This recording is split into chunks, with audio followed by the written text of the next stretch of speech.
صباح الخير يا نتن بيه. اهلا يا فهيم افندي، اخبارك ايه؟ الحمد لله ماشيه. قول لي ايه حكايه الاوضه دي اللي خدتها من الواد سمير؟ هو اشتكى لك؟ ايوه كان عندي عشيه وقال لي. يا فهيم افندي الاوضه دي بتاعتنا من زمان، من ايام الجدود، واحنا سبناها وما صدقنا الحيطه وقعت، فالحيطه وقعت واخدناها. يزعلوا ليه؟ اوضتنا ولا مش اوضتنا؟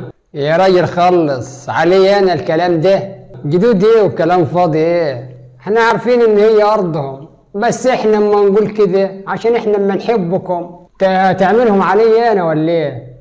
قول كلام غير ده. ارضهم ارضنا، احنا خدناها واللي معاهم يعملوا.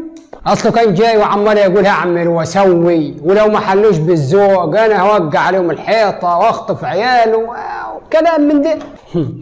هو اللي هيعمل ويسوي.